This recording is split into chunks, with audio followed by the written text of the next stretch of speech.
execute on everything you're doing, but I'm going to try as hard as I can. And so it's really, I think, about the effort, right? Like, and it seems kind of stupid and cliche, but it's like, if I know that I put forth, like, I got my ass handed to me by this dude today on the pickleball court, but I was trying my absolute hardest and he made me better, right? And so that's what I'm excited about, is like, if I can go out and I can get a little better, like if you can do that every day, you know, by the end of the year, you're like 365% better or something ridiculous, right? So like, even if you only just get a like 1% better, you know, every time you go out, like, and sometimes like you'll go the other way too, like you'll be 5% worse. So like, it doesn't just work like, oh, you only get better, but I kind of look at it like that. It's like, if I can just get a little bit better each time, then that's kind of what I'm striving for. And if, you know, I get a good result or something, that's gravy on top.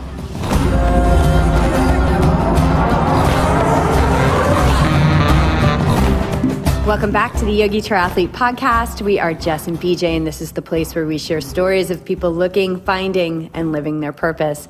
People who hone in on their reason or reasons for being on this earth and hold that focus in order to fully express themselves, share their gifts with the world, and bring their deepest desires into manifest. This is the story of our guest today, Michael Wardian. We are so excited to have Mike back in the house today.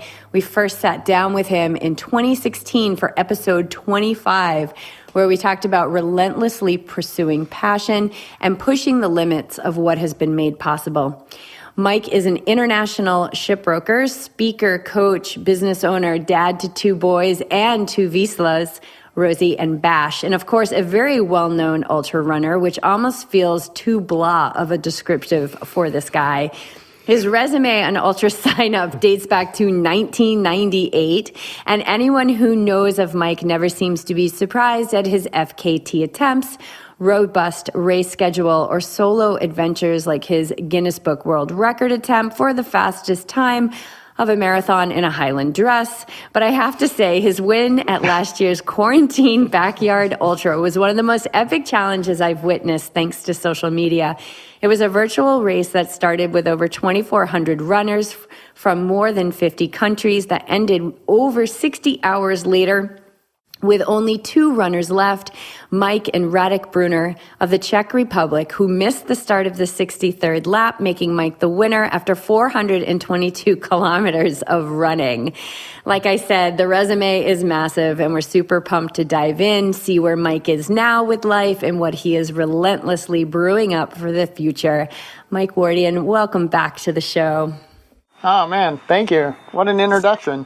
That like backyard ultra was, I think it was like medicine for so many people. It was such a weird time. It was April last year, and it was such an insane battle. It was I mean, not that you guys were battling, like you both wanted this, you know, you were supporting each other, but it was, oh my God, it was crazy. And there was part of me that was like, oh, don't do any more. And then you guys just kept going. Crazy.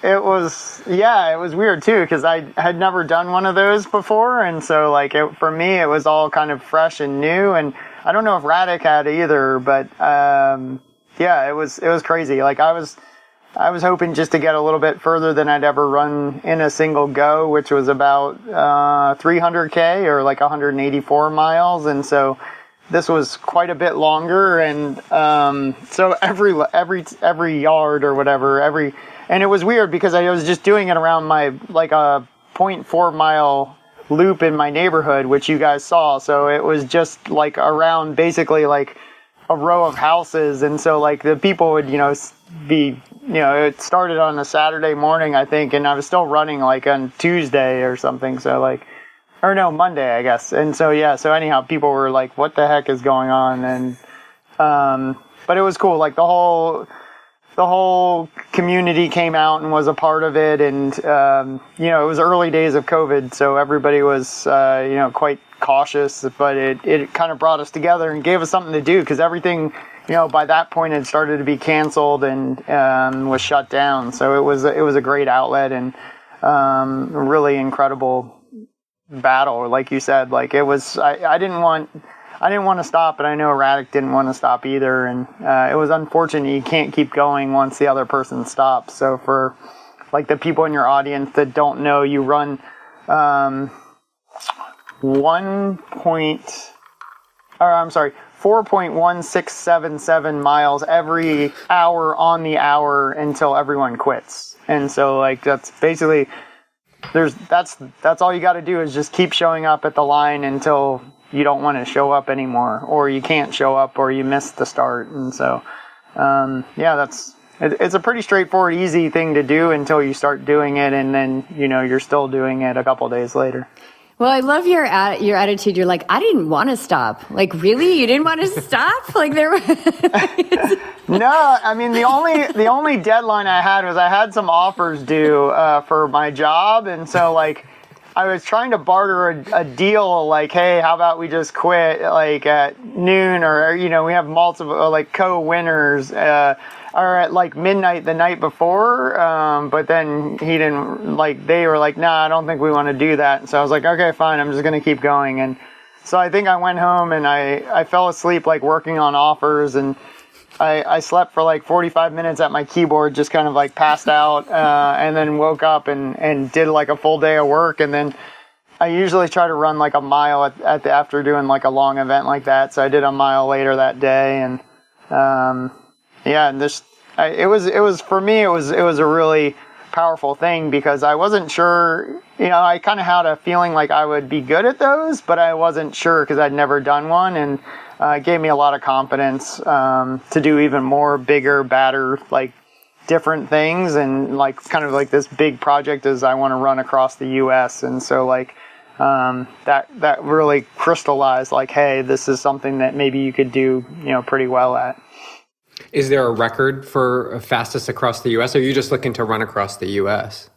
There is a record. It's a guy named Pete Kostelnik, and he's a super badass, and he averaged like 70 miles a day. So like his record is just, he broke a record from like the 80s, maybe in 2000, maybe it was around the time we talked the first time, like 2016 or 17. So, his record is pretty just ridiculous. So to go after that, you'd have to do something pretty amazing, and I just don't know if I'm capable of that, but it would be fun to give it a try.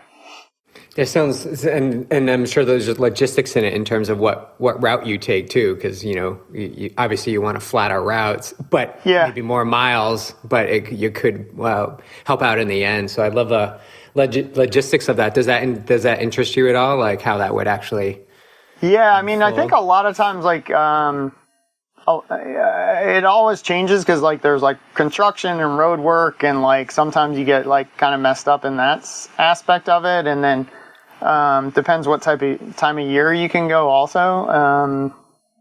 But yeah, I mean, I think if I was going to go for his record, I'd probably try to do City Hall San Francisco to City Hall New York, which is kind of the traditional record route if you want to try to do that.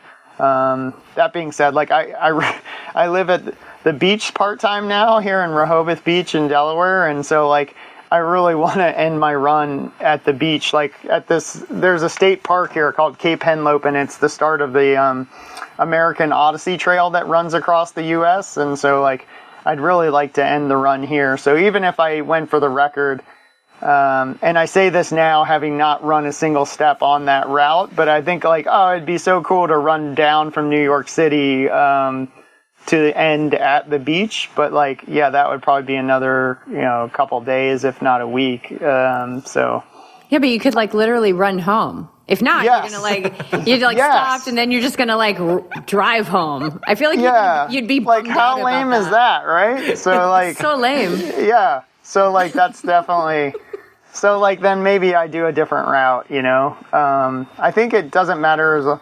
I need to look a little closer with Guinness to see like if it has to be exactly City Hall San Francisco to City Hall New York, or if you take a different route, like what does that mean, and then how do you get it certified and all that. But I mean, the biggest thing is like to get fit enough to even like attempt it, right? So like I had a bit of an injury at the end of last year that I've been overcoming, and so like trying to build my fitness back up. Like if I would have been able to start last year, I'd be like, oh yeah, definitely I'm going to go for the record. But like since the injury, I'm like, now I need to kind of build back up and see where I am. Can you share with us what's going on with the body? For sure, yeah. I mean, I did, as you said, I did a bunch of stuff last year. It was weird. Like a lot of people got shut down because of quarantine, because like all the races were kind of done. But so I just took that opportunity to kind of do all these fastest known times or like kind of self-directed projects. And I think like every virtual race that ever existed, I think I did it last year. So I did a lot of that kind of stuff. And then I was fortunate enough to be selected to take part in a thing called the Spartan Games, and it was like they brought together like 20 top-end athletes from all different disciplines to, and it's really cool. Like the founder of Spartan has this really cool farm up in Vermont, and so we all kind of went to this farm and got our butts kicked for like 4 days, and I got a little bit hurt like trying to lift like rocks and stuff over like a wall, which I don't really have the mass to do that as well as some of the other guys that were in the competition, and even the ladies were, you know, a little bit stronger and bigger than me. So, you know, I probably should have just been like, okay, you guys win that one. Especially because I was like getting smoked in almost everything, but it was, you know, it was one of those things where it's like, you're in the heat of it, and I was just like, I'm going to try it. And like, that's kind of the attitude I've always had, is like, I'll give it a try. Like, I might not like it, or I might not be good at it, but I'm going to at least try. And you know, I just did too much and ended up herniating a couple discs in my back. So, which was actually great because I thought I had a good feel for what pain feels like and discomfort. And then once I got a herniated disc and it was like pinching my nerve, and I was actually like couldn't walk around the block, or like spent like 3 weeks like basically on my knees crawling around my house, like I have a much better appreciation of what back pain and just like nerve pain feels like. So yeah, that part was good because now I know that I don't know or I don't have a grasp of you know, how tough I am. So I was very happy, like, to, you know, do the rehab and get some help from my friends at MedStar to get back to being able to jog and then run. And now I'm trying to like find some speed, which like, it's weird for me. I don't know about you guys, but the endurance came back much faster than like the turnover. And so like I've been at the beach here for a couple of weeks doing these little local 5Ks where, you know, I've done the courses a million times and I'm like, you know, 45 or 50 seconds off my, you know, faster times. And I'm just like, my legs just don't turn right now. So like, it's funny, you know, but it's good. You know, I like that challenge. You were also doing, you know, we've been following you, and you were big into strength, like long before you did that Spartan game. So I think it's, you know, important to point out, like, all the strength work you do on an endurance athlete's body can't guarantee that you're not going to have some sort of sensation, but it gives you the tools and confidence that you can come back around. It might take some time. Yeah. And it's that body awareness. So it's not a guarantee, you know? Yeah. Well, and the cool thing is like, so that was really fun because like I'd been doing, like, I got really into CrossFit with my friend Tom, actually. Like he has like this pretty swanky gym in his house. And so like during quarantine, it was just, we had this little bubble. It was basically just him and I like working out. And so like I learned all about like CrossFit movements and all this kind of stuff. But like we were just doing it at like reasonable weights, not like legit weights like they had us do at the Spartan Games. So like, it was nice. I knew the movements and everything, but then, you know, it was with a lot less weight. So that's been fun. Like I really have enjoyed like getting into that and getting much stronger and yeah, just all over a better athlete. And it's been cool because I've really noticed it in the longer events, just that I'm a lot stronger and just have more endurance later in events. And just like, it also like builds your mindset, like getting crushed at like, you know, all right, I'm going to do 500 burpees or something, like, you know, it's just a different level of mental strength that you get to. But you had a pretty significant injury, right? But your attitude, which I'm not surprised, is just like, well, that was great because now I've got this whole other reference for pain, and you'll pull upon that, right? You'll be the next thing that you find yourself in that where you have, full body sensation. You don't want to take another step or whatever it may be. It's like, I got through that, herniation but people can get really stuck in that kind of dissatisfaction of like, well, now I'm hurt and I can't do what I want to do. So right. any words about mindset there that could maybe help them realize that they can, maybe they could shift that mindset? Or you seem to have this perspective, which in the yogi world, we say, use everything to your advantage. Like use everything to your advantage, the good, the bad, the contrast, like everything. And it seems like you did that with this injury, even though it kind of stinks to have the pain.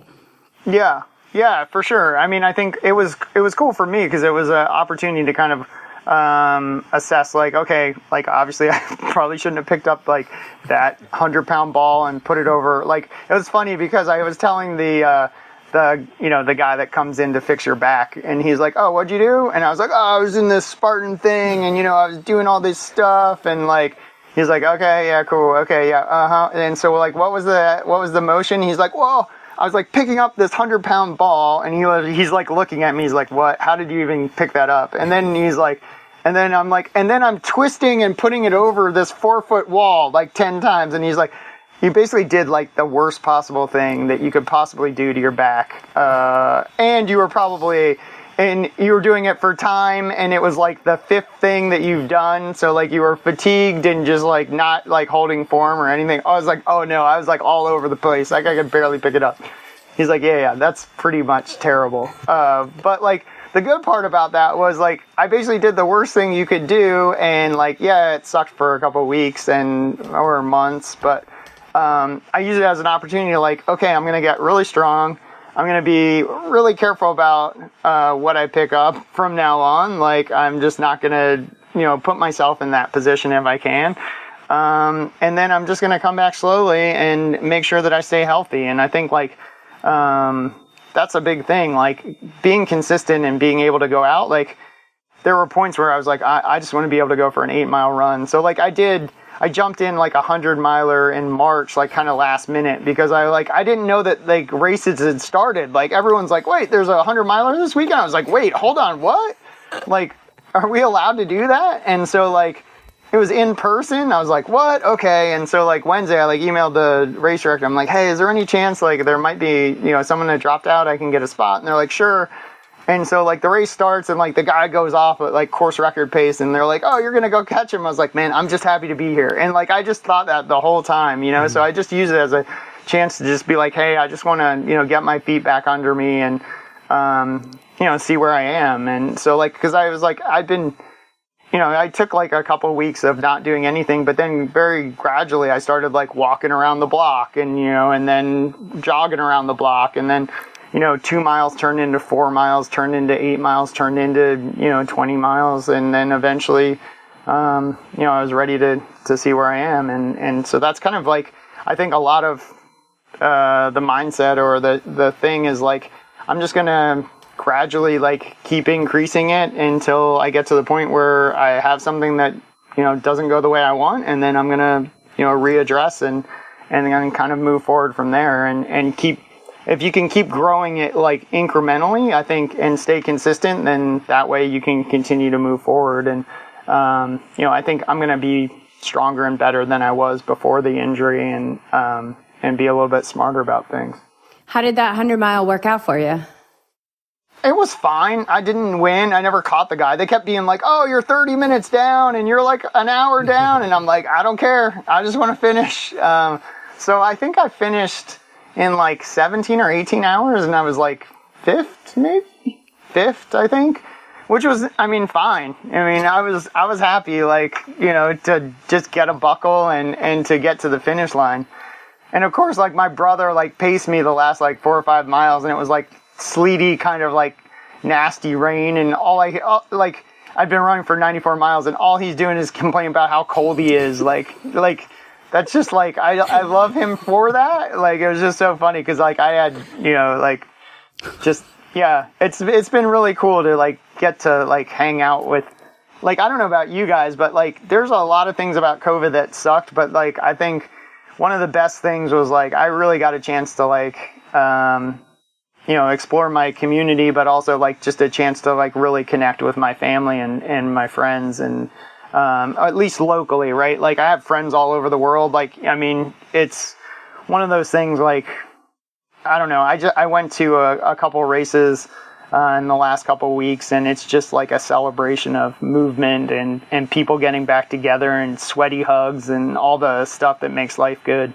I know. Yeah, it's the best. We missed that too. We went up to St. George, had a half Ironman. It was the first one in the States in May. And oh, nice. It was, I don't know, it was the North American Championships, and just having thousands and thousands of people together was better than anything I could have experienced. And I too was coming out of an injury early in the year, and just to get to the race line to start, I was like, this is awesome. But to have the people in that community and like the crazies there, like screaming at you, and the cowbells, it's just that energy. It brought back community. It really was special. Yeah. And like, I mean, obviously I want to do well, and like, I care about how I do, but like, I was more I was like, I don't really like, I care, but I don't care as much as I care about being here and sharing this with everyone else. Like, and so, like, I think maybe if there's anything with the mindset shifting is like, just be super grateful for what you have, and just take advantage of it. Like, I've always been like a yes guy. Like, if someone says like, hey, you want to, wake up at 2 a.m. and do this thing, I'll be like, sure. Like, I just did, like, some dude randomly reached out to me like a month ago and said like, hey, we're having like a beer mile in Ocean City, which is like about 20 miles from here. And I was like, oh, I need to do a long run anyhow. And my friend Brandon's like training for a long race. And so we ran like 20 miles to this dude's beer mile. I don't even drink beer. Like, I drink beer like once every year and a half or something. But like, we just went to this, we were like, this sounds cool. And so we ran 20 miles there, did the beer mile, and then, that was what we did this past weekend. But like, it's it's an opportunity to do something that I wouldn't normally do. Like, one of the charities I work with, World Vision, like, did a donut half marathon, and you like eat a donut every mile, and then run. So you eat a donut, run a mile. It's kind of like a beer mile. And so I did that a couple weeks ago. And like, I don't eat donuts on the regular ever. So I was expecting not even to be able to like eat all the donuts, but I did, and now I'm like, maybe I should add those to my my race regimen. Like, so like, it's an opportunity to try different things and kind of explore weird things that you wouldn't do. Like, right now I'm super into pickleball. Like, I've been talking about pickleball like crazy. Like, I want to be like a pro pickleballer. So if you guys know anyone that's like sponsoring, looking for agents, runners and pickleball players, like, hook me up. But I think there's a bit of a scene out here in Carlsbad. Mm-hmm. There's a pickleball court right down the street there on the Pacific Crest Highway. 55. Yeah. We'll have to dude, I've got a couple years to like get my game in shape. And then I'm gonna roll all those old dudes. Yeah. That's awesome.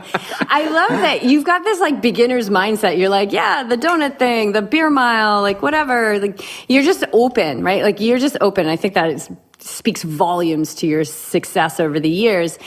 Where is it? Were you always like that? Where does this come from? Who is like an influence? I don't think we talked about this in our first podcast. Like, who is an influence on you when you were younger?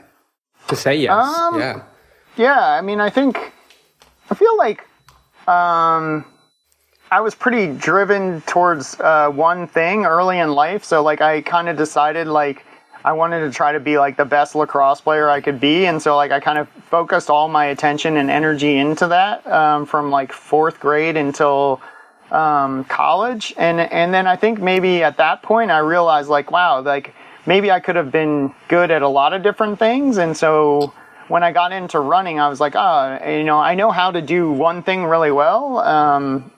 But I was like, if I can do other things with that one thing, then I'm going to try to do that. And I was always like, I'd go and play racquetball or basketball or whatever. So like, if someone in the dorm was like, hey, we're doing this, like, I was like, okay, cool, I'll try it. I don't know if I'm going to be good or not, but I think it's also like I'm super competitive. So like it could be like, we're going to throw tacks or jacks or whatever. I'd be like, I'm going to be the best jack picker upper there is, or marbles, or collecting comic books or whatever. And so like if I find something that I, have some spark of interest in, I really try to explore like, what I can do with that. And I think it applies to like, I randomly jumped into like fantasy football, and like I'm super into that now. I'm like in all kinds of leagues, and so like I have a very compulsive, I guess, personality about many different things, but and a lot of different outlets. Like, I'm trying to become like a grandmaster in chess while I like do all this like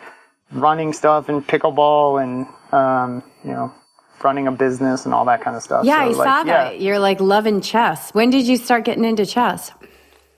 I've been into it like since I was little, but then it always intimidated me, like with the like, E4, D4, knight to, I don't know, C3 or whatever. And so like, I was like, oh, I'll never be able to figure that out. And then I was just like, wait, that's dumb to like limit yourself because you don't want to try to learn like how to do the notation. Like that's just silly. And so I'd say probably 2.5 years ago, I started getting more interested and joined like a club and started playing like pretty frequently. And then in the last like 1.5 years or so, like I started like going to more tournaments and like actually started to like learn the names of like moves and like openings and all that kind of stuff. And then it's been cool too, like since Queen's Gambit, like I don't know if you guys watch that on Netflix, but like the interest in chess is like exploded, and so like all kinds of people are getting into it. And I just think it's like a great game and a great way to like challenge yourself, and there's so much to do with it. And it's one of those sports like you can play, as long as you want. Is there like does it translate the calculation, the patience, the competitiveness? Is there like a mental translation from ultra running, long distance to the chessboard? I think so. I mean, I have like great endurance, right? So like it's kind of like the same thing. Like I translate to like the pickleball court. Like a lot of those people are like, oh, no one's gonna get that, and I'm like, oh, I can run that down. Like I actually like have been playing pickleball with like a 20-pound weight vest to just like make it harder because like it's there's not why not. Except today I got my ass kicked by this dude, so I like actually like had to like Princess Bride him. I was like, actually, let me take off my weight vest and like switch to right-handed, and he still whooped my butt. But it was the first time I've actually got handed my butt ever in pickleball, so like it was awesome. So hopefully I'll get to play him again. But like with the chess, it's like for sure like the patience. Like it's also like in ultra running, if you get to a certain level, it's like you kind of have to, be very methodical about like, okay, I need to do this, and this. And like, that's the same thing with like chess. It's like, is anyone going to take my piece? Do I have any checks? So you kind of have to be very careful about, how you're playing and where you're moving. And then I also find like, there's consequences. If you make a bad decision in ultra running, it could mean you're going to have a bad like 5 or 6 or 10 or 20 hours. And in chess, if you make a bad decision, like you're going to be down material, and then you're probably not going to, it's called a blunder in chess. But I feel like it's a good term in ultra running too. If you blunder and don't like take calories or food, and you guys know this from triathlon and endurance events like that, if you forget to drink, or you're like, oh, I'll drink, when the pace slows down or something like that, and then, 20 minutes later, you're like, oh my God, I have no energy. Why did I think that I was going to be fine? Even sometimes, I don't know about later in races, you're like, I don't need one more gel. I only have 4 miles to go. And then, of course, if you would have just taken stupid goo, you would have been fine. But like, 4 miles turns into like an hour because you're barely moving, So like, yeah, just like it's a lot of binary decisions, and the same with chess. And like, I love that in ultra running, things have consequences. In chess, there's very concrete consequences of making dumb decisions. Yeah. Speaking of goo, I saw that you had the new liquid energy, which we have a bunch of that too. I wanted to know what you thought of that. I think it's cool. Like, I like that they're always innovating. Like, they've been one of my like first sponsors ever. So like, I think you were saying like I have a very long UltraSignUp. So like Goo has been, you know, part of like my nutritional journey, like probably since the early 90s. And so like it's cool to see them not be like, oh yeah, we have Goo, like sweet, like we have vanilla flavor, you can have that, you know. And they're open to like doing new things, and I think this is just a different way to get the nutrition you need. And like, I'm not super big on like engineered nutrition and, you know, normal day-to-day stuff, but like for what we're doing and a quick, easy way to get what you need, like I think it's kind of hard to beat someone putting hours and hours and years of expertise into, you know, something that's hopefully gonna give you the energy you need, not upset your stomach, and give you the chance to do what you want to do. And like, yeah, it's funny because when I first started, I was like, oh, you shouldn't take anything. And I was like, you know, you should just be you. And like, I wouldn't even like drink water like an idiot. And then I'd see like these people like beat me, and I'd be like, why did I do that to myself? And now like, I'm very cognizant of like, yeah, if you can take something that's going to help you achieve what you want to do and it's legal, like, why not? Yeah, I like it. I used it during a trail race. I had the cola one, which I saw on your Instagram. Oh yeah, the cola is good. Yeah, it's eerily tastes like just flat like cola. Yeah. Like it really, their taste research, their R&D around taste and the science of that, the flavor science, which I know they're so big on the flavor science and like what goes better on a hot day and things like that. But like, you got to be ready for it because, you know, it comes in a bit of a bigger package, but it's literally like taking a drink and just like squirting it into your mouth. It's not that traditional Goo, but I liked it. I kind of had this mindset like, oh, it's going to get in even quicker. Like I'm going to feel it even quicker, right? Because it's like a different consistency. And did you notice that too, or not? Well, I won, so maybe. I will take that as a yes. It was the liquid energy, 100%. So if you want to win your next race, try Goo Liquid Energy. That is not sponsoring this podcast. Sponsored by Goo. No, we love Goo too. They're just awesome. They support our camps. They're wonderful. And like you said, they're always like innovating, and I really like that, right? Like they've got all these different, their flavor is insane. Like I don't know if you've had their French toast. Yes, no, they've done crazy. It tastes like that was the one I think they collabed with the mountain bike guys, right? Like exactly. Yeah, that one was really tasty. Yeah, they do a great job. I mean, Magda does a lot of that. I don't know if you know Magda Boulay, but like she's really involved in that. And then Yuri's just an awesome dude. Like I don't know if he's the one that you're talking to for like the events or not, but like Celia and Yuri are like awesome. Such a good crew. Yeah. Such a good crew. What yeah. were you gonna ask? What was it gonna? Oh, with all this, like all this striving, all these like, you're striving the chess and the fantasy football and the ultra running and all of that. The pickleball and a little poker also. Like when I ran across Zion Park a couple weeks ago, I don't know. I've been getting into poker, which is like all these things are dangerous. Like they're right on the edge of like, I don't know if I want to get too into them, right? But like. I won my first hand ever in Vegas of poker. I played like the baby, like $1, $2 limit. So like I couldn't lose too much money, but I was stoked. Like anyone could win though, dude. Even the pros only win like 40% of the time. So like, you know, a monkey could sit down and win a hand, but like I did it. So like this monkey got, one hand. Were you in Vegas? Actually in Vegas? I was in Vegas. Yeah, I was in Vegas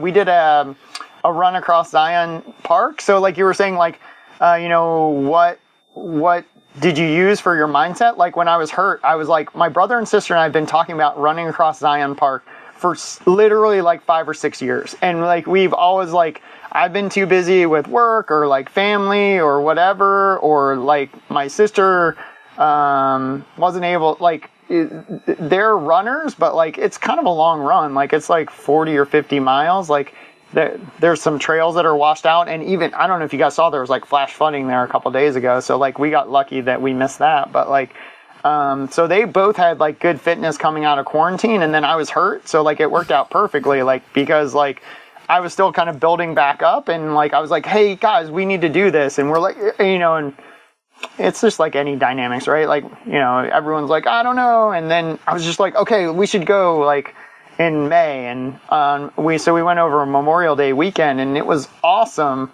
but it was like something like, I was like, we need to like, carpe diem, like we need to seize the moments, because if you don't, like, there's always going to be a reason why it's not a good time, right? So if you don't take advantage of it and make it happen, then, we'll be talking about it in another 5 years. And I was just like, we can't let that be the way that it is. And so like, they're like, okay, fine, we're in. And I was like, okay, I'll plan everything. And then luckily they helped me, because like, I'll say like, I'll plan everything, and then I really don't. So like, so I'm just like, it'll be fine, whatever. It's Vegas. There's always rooms, and like. It's true. But yeah, my sister was not pumped with our last choice of hotel. So yeah, anyhow, Mary, all sorry about that. So where does detachment come into all of this? Like, because you strive so hard, you want to excel and you want to achieve all this stuff, and yet this personality you have of like, okay, well, what's the next thing? What's the next thing?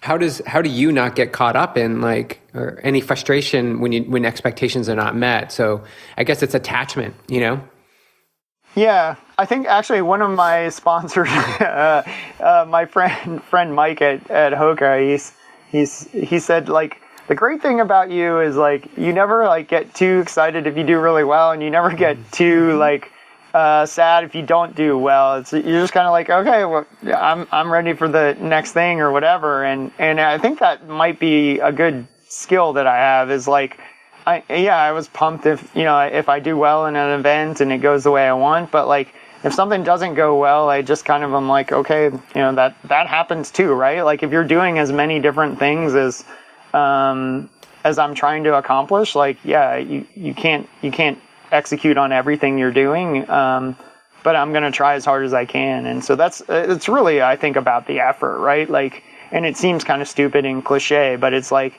if I know that I put forth, like I got my ass handed to me by this dude today on the pickleball court, but I was trying my absolute hardest and he made me better, right? And so that's what I'm excited about, is like, if I can go out and I can get a little better, like if you can do that every day, by the end of the year, you're like 365% better or something ridiculous, right? So like, even if you only just get a like 1% better, every time you go out, like, and sometimes like you'll go the other way too, like you'll be 5% worse. So like, it doesn't just work like, oh, you only get better, but like, but I kind of look at it like that, is like, if I can just get a little bit better each time, then that's kind of what I'm striving for. And if, I get a good result or something, that's gravy on top.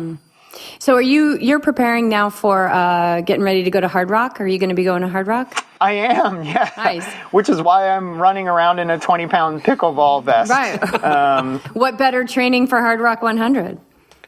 Right. Well, especially because I'm at the beach that's at absolute sea level. So I've got no altitude and no vert. So I was like, what can I do to get some like strength training in for the hills that I'm going to face? And I was like, oh, I'll just go and play pickleball in 90-degree temperatures in a sweat-inducing heat vest that's going to, every time I bend over, going to make me do like a lunge or a squat or an awkward like swing, So like, I was like, this is kind of the same. So like, it'll be actually really good proving ground when I get to Silverton in a couple, like actually next week. I leave on Monday, so I'm kind of excited to see like, am I gonna, fortunately it's our son Pierce's birthday on Sunday the 11th, so I don't want to miss his birthday, so I didn't want to go out too early and miss his birthday, and so like I can only unfortunately get there on Monday, so I'll only have Monday to Friday to kind of get acclimatized. But I'm really curious to see like if the weight vest actually helps, or it was just like a silly thing that I was doing that really doesn't help. But I think it will. Like I feel a lot stronger. Yeah, I mean, if you feel just it, from running around. If you feel it's going to be helpful, it will be helpful. Yeah. That placebo effect. Yeah, exactly. So it's totally placebo, if nothing else. Exactly. So if nothing else, it's super intimidating. Everyone's like, why are you wearing a bulletproof vest to pickleball? And plus, it's a great trail story when you're out there at Hard Rock, being like, yeah, well, you know how I trained? At sea level, playing pickleball with a vest. So you've done Hard Rock before, right? I mean, is it?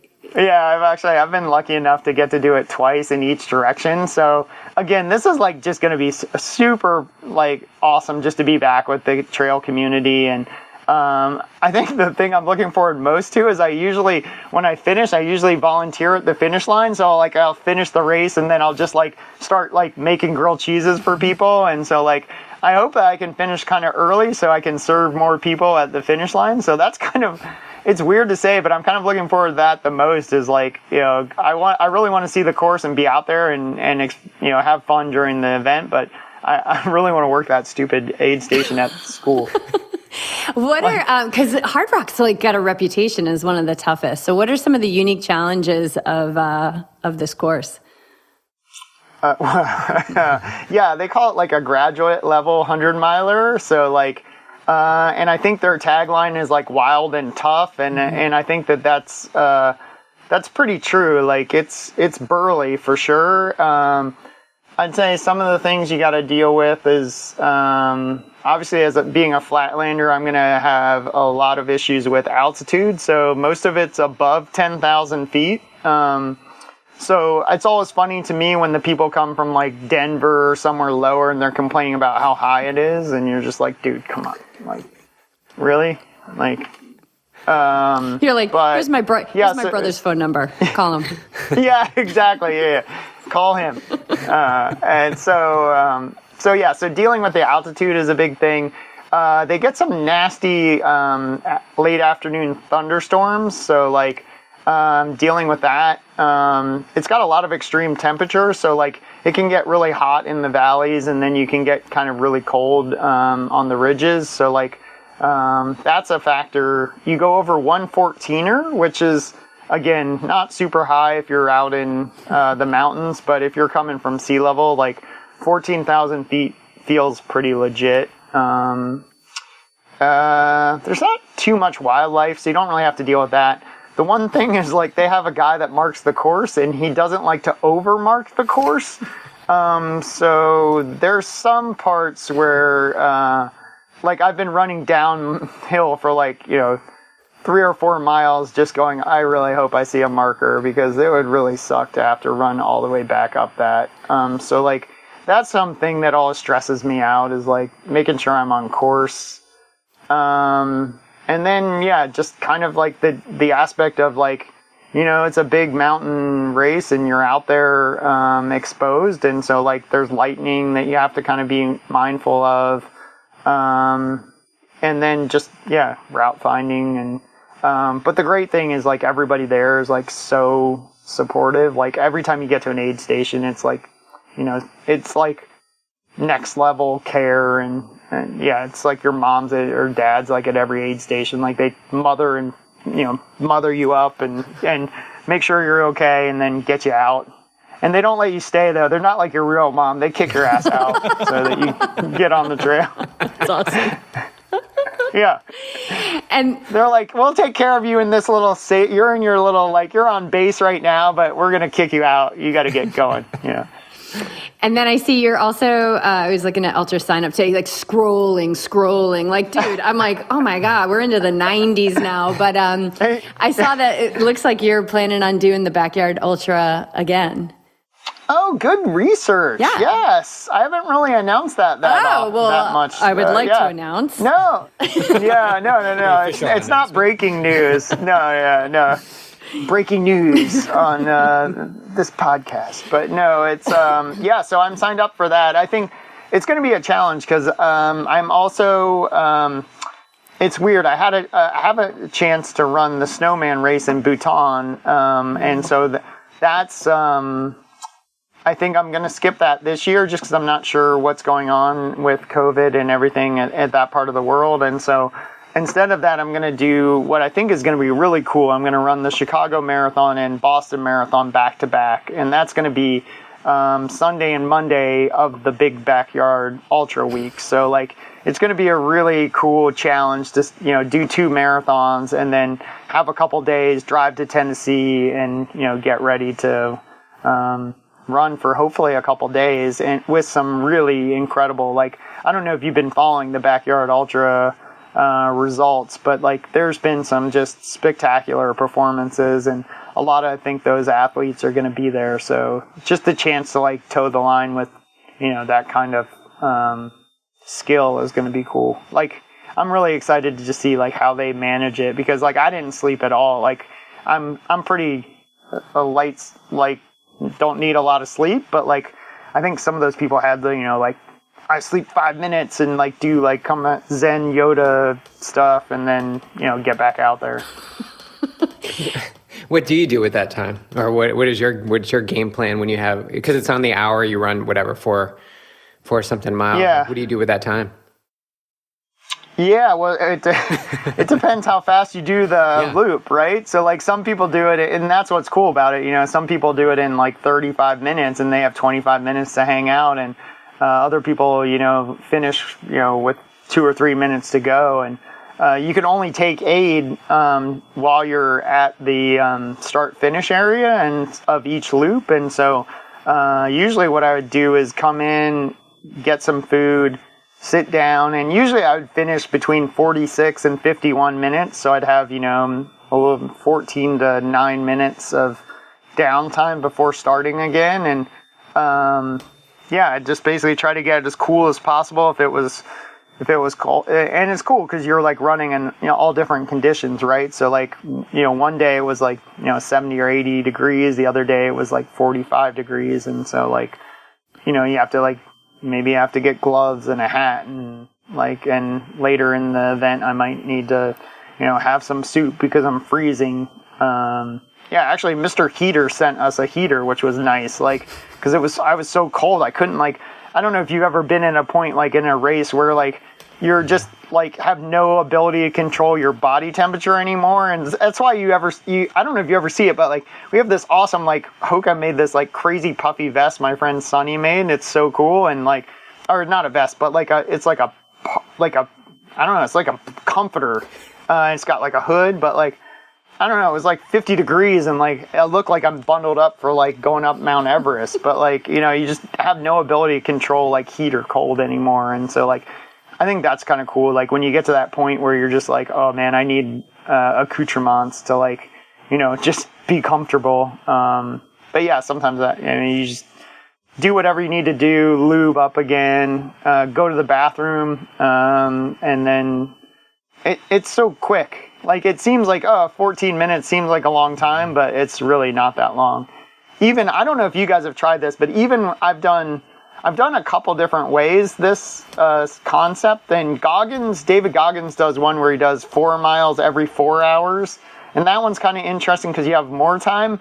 But even in that 4 hours, like, it's kind of not enough time to really get a good night's sleep or anything. So, like, but, like, I've done it where you just go 1 mile every hour. And I think they call it little backyard, little dog or something. But anyhow, like, even like with just doing 1 mile, you're like, even if you go really slow, you have like 45 minutes or, and that seems like, oh, that's so much time. But like when you're doing it every hour, so I've done that as a warm up for these before. And like, it's really crazy how fast, like, a couple minutes and how hard it is to just keep going out. Like, I think that's the biggest thing. Like once you get started, it's like so many things in life. It's not that hard, but like the mental fortitude to just like, go again and again and again and again, especially when you're at the place where your car is or your bed is or whatever. That's, I think, the big cruxy part of that. Yeah, I'm interested about I've done the Goggins 4-4-48, and then what I also added to it was a 10-minute meditation before every run. Ooh. Yeah, where you would just mentally kind of prepare and you're like at rest and then you go out and you run. And it's so easy to skip. And that, because 10 minutes is nothing, right? It's so easy to skip, but to be like, no, it's the 10-4-4-48. But I saw somebody that did 1 mile every hour for 24 hours. And that intrigues me. Yes. I don't know. I did that. Yeah. Oh, I just thought maybe you just did it for like days at a time, but you did it for the 24 hours. Oh, no. I just did it. I just did it for 24 hours as a warm up. And it was cool because we have friends that are in Singapore and their daughter is like 12 and she was inspired to do it. So she did it herself to raise money for a charity. and she made it 17 hours, which I thought was so baller for like a 12-year-old to be like, I'm going to do that. First off, to be like, I'm going to do that. Mom and Dad, you need to help me because I have to go run outside in Singapore. And then to make it, I think she made it 17 or 18 hours. Like she looked pretty done at the end. But that's still like, I mean, that's still like 24 miles, right? So it's like, it's not nothing. No. So yeah, anyhow. And it's definitely it's cool, but like, it's like last man standing kind of material, right? Like she went as long as she could. Yes, exactly. Yeah, and so like it's cool to see how you like you don't realize like your little ridiculous idea. Like I'm sure like some of these races like there's this race, the Falmouth Road Race, where they started it because they just wanted to like get to the bar before closing time, and like these dudes like they're just drinking and they're like, hey, we want to have one more drink. I bet you could run there, or like I did this race in Wales where, two dudes are sitting at the bar and like, they're like, I bet you couldn't run across the fells faster than a horse. And he's like, I bet I could. And he's like, okay, let's make a race. And then like, 50 years later, somebody's still doing this, silly event. And, it's kind of like, you don't know how, something that you're going to do is going to change the way people do things or maybe inspire someone to do something. So, yeah, I think that's one of the cool things too. What or who inspires you? Like, what do you look at and you're like, oh man, that's amazing? Because somebody could look at you and be like, he's the inspiration. Like, what could possibly inspire him? I feel like so many people, like, it's weird. I did another podcast just before we got on, and I feel like I had an answer that I think is kind of cliche, but like, I'd say my parents were pretty inspirational. Like they're hard workers and they really supported me. So like I think that was one of the things that continue to inspire me, right? Like to have that kind of support. And then my wife Jennifer, she's always been so supportive. And then now my kids like Pierce and Grant, like those guys, like just seeing them, like I've been taking them to the gym with me, and to see them like trying to like lift the like ridiculous weights for them, like I think was inspiring. It just like gets me motivated to keep doing more. But like I'd say like outside of that, like I was lucky to meet so many cool people over the course of my career. Like I've been super inspired by like the CrossFit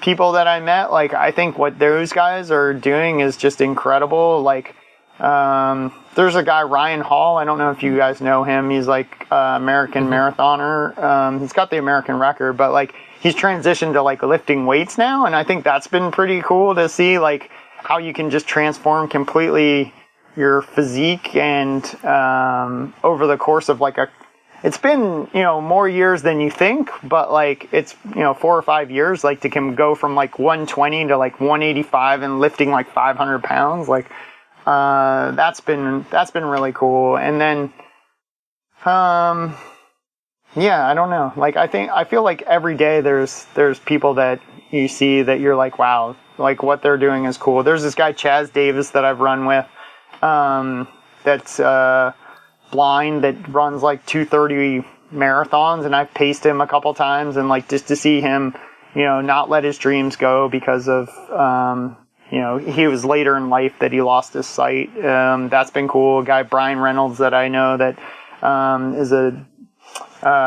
he's a para athlete. Like to see those people like pushing boundaries is ridiculous. And then, it's kind of like the obvious people, like Sarah Hall's awesome, Desi's awesome, like Shalane's awesome. Like I don't know if you guys geeked out as much as I did during the track and field trials, but like watching those athletes just like throwing down in that kind of heat, like chasing their dreams, like that's just inspiring. So yeah, I don't know, man. We're lucky. Yeah. What are what are 1 or 2 non-negotiables in your life? Must happen.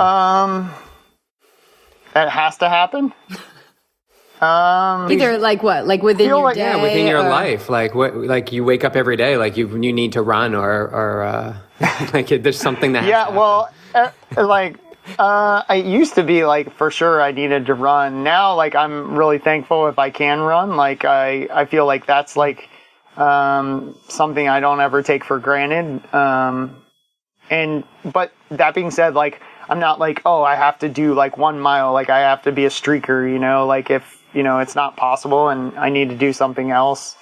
I don't think I ever, I'm not good with, like, I actually forced myself to fast. I don't know if you guys saw that a little while ago, and like, food's always been really important to me. Like, I like to eat, and so like, that's something I'm really grateful for, that I, you know, have enough to eat. Like, I feel like so many people, I just heard a stat, like 20 million people are, you know, going without food in the US, which is, I think, just crazy. And so like, yeah, getting food every day, and if I can get a run, that would be great. And then obviously if I can see my family, you know, that's even better.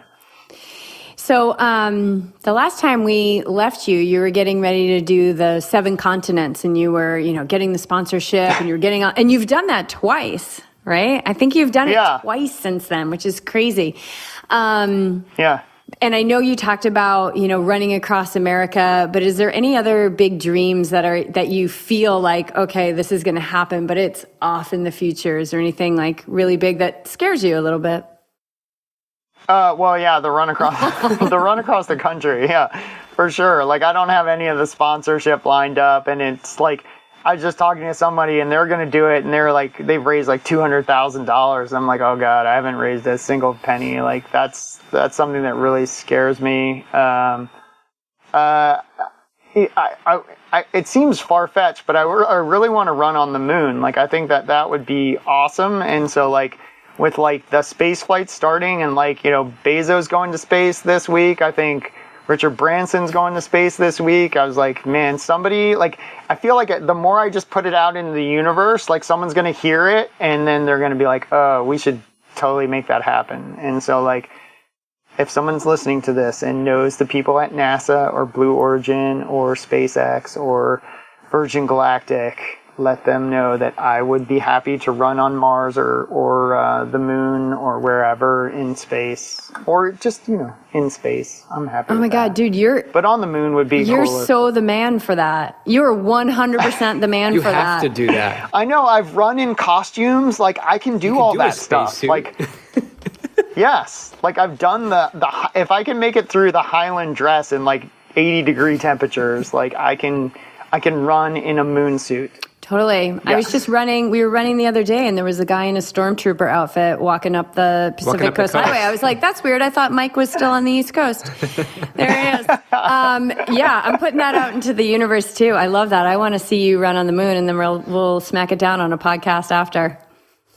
Oh my God, that would be awesome, man. Yeah, if you guys can make that happen, you know, just Patreon or something, right? Mm-hmm. You are so. We only need 28 million, I think, was what the one bid was. Mm-hmm. I do work with St. Jude, and I think that the money went to St. Jude. So like, I think that's just awesome. Like, I was like, oh yes, how cool would that be? But I've run a marathon for St. Jude, trying to get my Elvis world record back. So like, maybe if I can do well at their marathon this year, then yeah, maybe you know, they've got the hookup or something. Oh my God, you're so close. You're like just like a degree away. It's just like a Kevin Bacon. I'm so close. Totally, you're so close. That's awesome. Let's see. One final question is just like, I guess we'd touch upon a little bit on like your fueling and your eating and your things like that. Last time we talked, we were kind of geeking out about food and avocados and things like that. What's like your favorite thing right now that you're just digging to fuel your body with? I feel like it was probably, we talked about this before, but I'm a big nut butter person. So I have a sponsorship with Big Spoon Roasters. Solid plug for them. But like I've been, that's one of my go-to. Like you were saying, non-negotiable. I'd say like, if I can have that every day, it makes me super happy. Like in the morning, like, and then I was lucky too. I got hooked up with Simon at Stoked Oats, and so like I've been eating a lot of their oatmeals, and I don't know if you've tried them or not, but they're pretty delicious. So like, those are two things I've been really happy with. And then one of my favorite sponsors, and they don't have a place here at the beach, which is unfortunate, but I have a taco place. I don't know if you saw that. I ran to all the taco shops in my area. It's called District Taco. And so like that is one of my favorite. That guy is just a super hardworking, awesome dude. And yeah, he just like built this like 12 or 14 store business, like kind of a local chain out of like a food truck, you know? So like, it's just awesome. And he's like super into cycling and like health and wellness. And so like, District Taco, big shout out to them. Like that's one of the things I'm into right now. Well, I have to say that when we left your house in 2016, I left with like an armful of like, you had given us like nut butter. Yeah. And you also gave us squirrel's nut butter. And you were like, because I was just about to run my first ultra and you were like, you need must. this. Yeah. And we've been using it ever since. It's totally amazing. Oh, shut up. That's so good. Yeah, Chris on the podcast, We had, Chris Thornley on the podcast, and we're on their adventure team. Oh, dude, he's the best. Oh, was it in person? Yes. Was he able to give you one of his special hugs? Because like that dude is like probably one of the best huggers. Like He's amazing. Yeah. He's such a good dude. Yeah, oh man. Yeah, I was lucky. Like, I don't know how, but I think I'm like one of their first athletes. And then of course, like he got someone way better. He got Walmsley, but like it was awesome. Like, I think like I was the first person like, I'll try that. That sounds awesome. And so, yeah. Yeah, he was wondering how we had heard about it. So I told him, I was like, yeah, Mike Wardian gave me like this little thing. And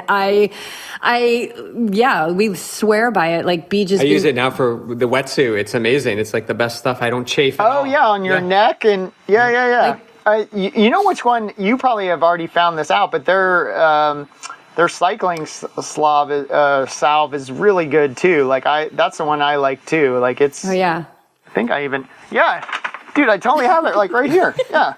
Yeah, stuff's great. It's awesome. We've got the whole line. Like, whereas some people, you open their medicine cabinet and it's all medication. Like ours is all lube. It's like cycling lube, toe lube, the spicy one, regular lube, the spicy stuff, which you do not want to confuse. Yeah, you don't want to put that. Dude, it's funny. I had a dude pacing me, and I had that in there, and he put that in not the right place. Oh my god! Like that. It's like. Oh, that one will burn. Yeah, that one's like, I think, what do they call it? Like on the pepper, like the ghost peppers, like you don't, like the BTUs or something. Yeah, you don't know. Yeah, it's like off the charts. Put that in the wrong place. So I have to thank you for that. But I do remember you gave us nut butter too. We were like eating nut butter and stuff. Big fan. Yes. Yeah. Oh, well, good, man. I'm glad. Oh, it's cool. Like it's been fun to catch up. I'm glad you guys are doing so well. And so what episode are you on now then? Oh my God, you're going to be like 270s. Yeah, right? Wow. I think next Monday will be 270, so you'll probably be around 273, 274. I know, it's wild. Oh my gosh, that's amazing. I know. Well, congratulations, man. You guys are like, yeah. It's been fun. Yeah, it's been cool to see. Like, I'm glad. Oh, that's great. Well, thanks for saying yes. Now that we... Yeah, you're welcome, now that we know you're a yes man. We need an interview. Call Mike. Yeah, no, totally, man. I feel like that's half of the reason that I get asked. Like, I feel like I'm like, I don't know if you've ever seen that movie Old School with like, where they're like, wow, he's like particularly good at paperwork. Like, and like, I feel like that's like the story of my life. Like, I'm pretty good at paperwork and I answer people really quickly. And like, I feel like if you can do those two things pretty well, you can go pretty far. So I usually get back to people pretty quickly, and I try not to, make too many mistakes, and usually that works out pretty well. Yeah, well, it was awesome to catch up with you as well. I'm psyched about the whole moon mission. This is going to be good stuff. Yeah, I'm going to start manifesting that now. And hey, good luck at Hard Rock. Oh, thank you very much. Yeah, we'll see. It's gonna be a good test of the weight vest fitness routine. So we'll see. Those people need the grilled cheese, so get to the finish. Yes. I definitely need. I've been working on my skills, so like my hands are ready. That's awesome. Thank you so much. It's been really great. All right.